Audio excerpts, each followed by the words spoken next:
Hello guys. So habang nagkaon-kaon tan ako ikwento sa inyo ha. Related ni sa kato akong gi-share bitaw nga kuan video about sa papa. Nangabit sa una gibiyahan niyang pamilya pagkahuman. Sa dihang nabaldado na ni uli na siyang pamilya. Karelate ko ani guys sa una ba. Daplin kami sa karsada nagpuyo sa National Highway. Pero min ako makita ang tigulang ba nga baldado nagguyod sa guyuro na lang ni Hantiil para lang makalakaw. Kanang kuan sige to isag agi sa amuan niya kay daplin man kay may karsada. So sahay mahapit siya sa amuan, molingkod siya sa amuang kuan kana bitang lingkuranan kana mamilingkuranan sa gawas highway.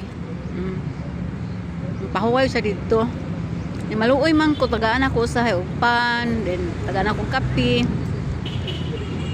Then ipanguntanan ako siya kung anong nagsuroy-suroy siya. Murang nagpakilimos siya ba? Ano siya sa ako Sabi ni mo day, dili man ko yun ani sa una. Sakto kay kong trabaho kay kuan ko. Maestro siya. So maestro siya tapos kuan.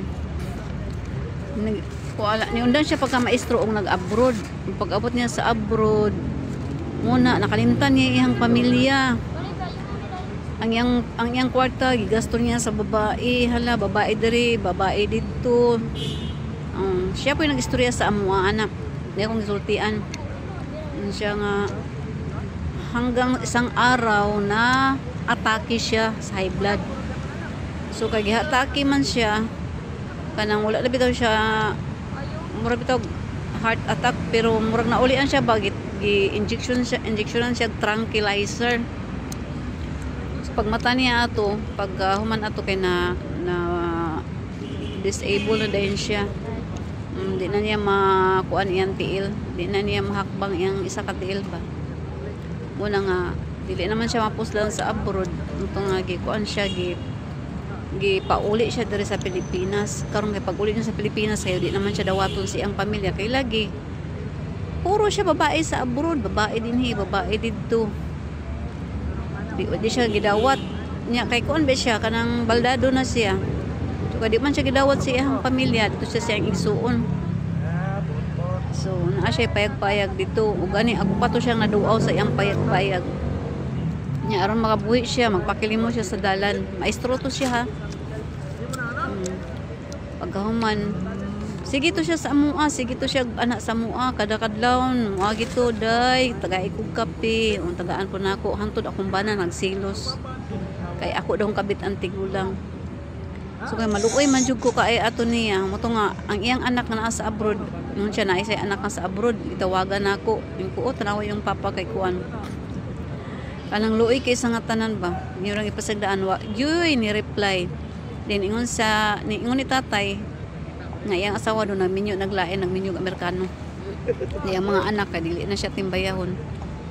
So ayun siya nakasabot man daw siya kay sobra pud ang ihang gihimo nga gibuhat nga dili maayo sa iyang pamilya ba di niya mabasol iyang asawa. Mo to nga bisag sa kantin moadto siya sa kantin mga sakuha og mga pagkaon unya ang nahitabo pa yun ato kay makadumi naman to siya sa iyang purol among liguon. Liguon na mo duha mi ato sa among silingan liguon na mo siya. Mula gina kong bana pod nag silos kay ako kuno tong kabit ang katigulang. Abi ni mo guys para bang kuan para bang luoy jud kay isang tanan amot lang kay kung sa ako to mahimutang di ko alam kung pasayloon ba nako or maluoy ba ko pero naluoy mo sa tiguang. Muna siya ang istorya mo nang ako siyang gipost gi-share sa inyo ha kay naluoy ko ba sa tiguang amot lang ka kung sa ko ang mahitabo ngun anak ba ako ang bana ni pag human mo balik amot lang ka ha. I-share lang na ako sa inyo ha.